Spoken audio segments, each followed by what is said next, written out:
Well, exciting times out in Germany. I say exciting because, well, the chasing pack is doing all they can to try and slow Bayern down and keep things interesting moving into the last bit of the season. But Union Berlin come up with a couple of interesting results over the last few weeks. They were at home to Bayern, a game many would have probably thought Bayern are going to walk away the eventual winners, but they held Bayern to a 1-1 scoreline. Yeah, big result for them, you know. Yeah. I mean, getting a point there against Bayern is always a big thing. For Bayern, it's not the best of results for them, you know. No. It's now just left a little bit of a door open for Bayern Leverkusen. But, you know, when you play in that German league, it's never easy, especially when you're traveling away. Yeah. And Bayern sometimes do have these slips. You know, the international break will come at a good time because now they don't have to worry about playing. You know, some managers say, I'll rather go out and play the next week. And others say, no, you know, if we can have the break, let's have the break. So thoughts differ in that aspect. Well, they leave a little bit of a window open for hope for Bayer Leverkusen, but they had to earn that hope away to Stuttgart. We talked about it last week and said this is going to be an interesting game. It served up 7 goals at the end of it all, and Bayer Leverkusen walking away 4-3 winners over Stuttgart. What a game. Yeah. Game of the weekend, possibly in Europe. Great game. I mean, you know, 7 goals is always a great game. But remember I said to you last week, this team will fight and they'll keep on fighting. And they had to do that. I mean, they scored in the 4th minute of extra time to go 4-3 up. That just shows you the fighting spirit within that team and within the camp, you know. Yeah. So they kept going right to the end, and that's one thing they will do. Alonso's done that with his team, and he'll keep on doing it. 4th minute extra time, boom, get the goal, win 4-3. They celebrated, because I actually saw the celebrations like they had won the league. Yeah. But it just shows you the unity of the team, and that's that team, fighting spirit. Also, little things mean a lot, yeah? Yeah, exactly. I mean, but you know what it does do now? They're only 6 points behind. When I say only 6 points behind, you never know what can happen. Bayern will be looking over their shoulder and saying, oh, the noisy neighbours are not looking good. So interesting race at the top. Also in position number 3 and 4, things are rather interesting. Mainz are held by Freiburg to a 2-2 scoreline. Meanwhile, Frankfurt go away to Bochum and walk away 3-1 winners. So interesting times, that top 4 race. Yeah. Those two teams are going to be there fighting for the rest of the season, you know. But for Mainz, they went through a very good patch of victories, and now boom, get the draw. But we said a lot of those victories were away from them, so maybe they want to be playing away from them more often. True. But once again, Frankfurt's one of those teams also never going to give up. You know, they're always going to keep on fighting. They're going to keep on keeping the pressure on. They want to be in Champions League next year, so it's going to be a good battle coming to the end of the season. When have we last seen that we've had those two teams without your Dortmunds, without Leipzig, all of those teams fighting for that position? Yeah. So it's actually very good, and it just shows you how the game has changed and how important it is that you keep on fighting till the end. Well, plenty to talk about and plenty to fight for out in Germany. And as far as the shuffle for places is concerned, going right to the wire by the looks of it in the battle for number 1 and 2, 3 and 4, 5 and 6. So interesting times out in Germany. Thanks to Shane, and we've got a little special prize for you. Well, a little special, let me say, a gift to you on the other side of this.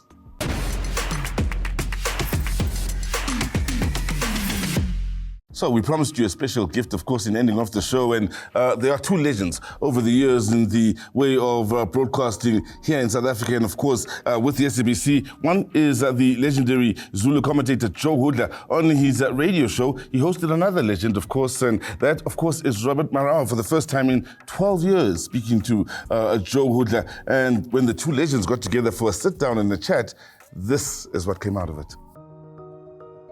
Joe Hudla, in summary, he's the greatest. When I say he's the greatest, I mean it. Some of us use radio as a medium to visualize what football looked like, or who the players were. We didn't know what they looked like, but we listened on radio, and he brought all of these elements alive. The man was made for the microphone. So if people doubted who and what he was, some of us will be there to testify that Joe Hudla, full stop, greatest, full stop, that's it. A whole Joe Hudla, a whole Hollywood Bets ambassador. Welcome to the Purple Family, boss. I'm honored. Welcome to the show. It's taken me 15 years, guys. 15 years. Not months or days, 15 years. This man kept saying, no, I'm scared. I was gonna ask me. No, I'm scared. Joe Hudla, an iconic name in sports broadcasting in South Africa. Someone who has inspired many, shaped the current voices of the beautiful game, and a man that many South Africans hold in the highest regard. But where did it all begin? After all, it didn't start with mic in hand. It was just a coincidence, you know, because when I finished school and then I got my first job, I was employed as a HR person. But it so happened that that job that I was doing was at the SABC.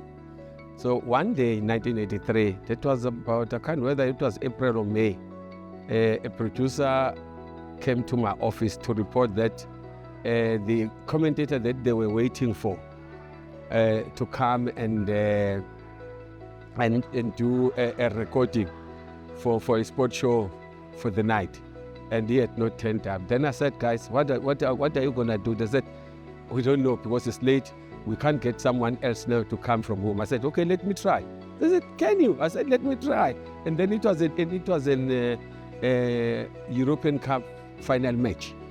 And then they gave me that chance. It was one take, and then they clap hands, and that's all. That's where it all started. Sometimes when I get to people and then find there are some games playing, you'll find young boys and middle-aged guys trying to imitate me in such a way that whenever I move around, I just put a hat or a cap, like I've done, and I'll try and hide so that the people would not see me, and then I would hear people imitating my voice, and then I would think, oh, it means I made a mark. I've invited him because he's been running away from me for the past 12 years. I don't know what he thought I was going to do or say to him, but all I wanted to do and say to him was thank you. Thank you for what you've done to us as football lovers, the entire nation.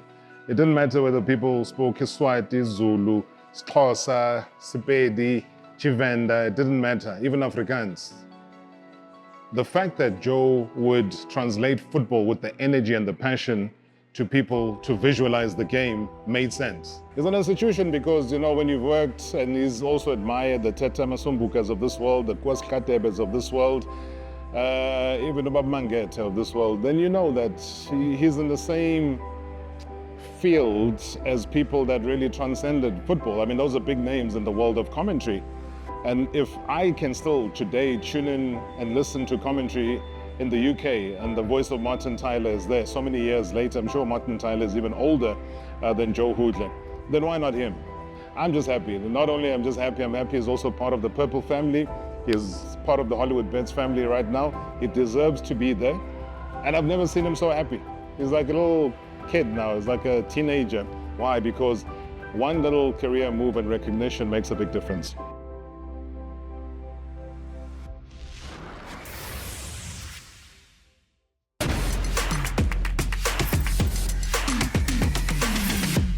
Always nice to see when two legends come together for what is obviously an interesting chat. Robert Marawa and Joe Hudla, thank you to both of them. Also, thank you to Chase Kosana, Shane McGregor, and from me, Cesar Mapena. We'd like to thank you at home for taking the time to join us here on Game On. And from all of us and the rest of the team behind the scenes, it's click, click, bang.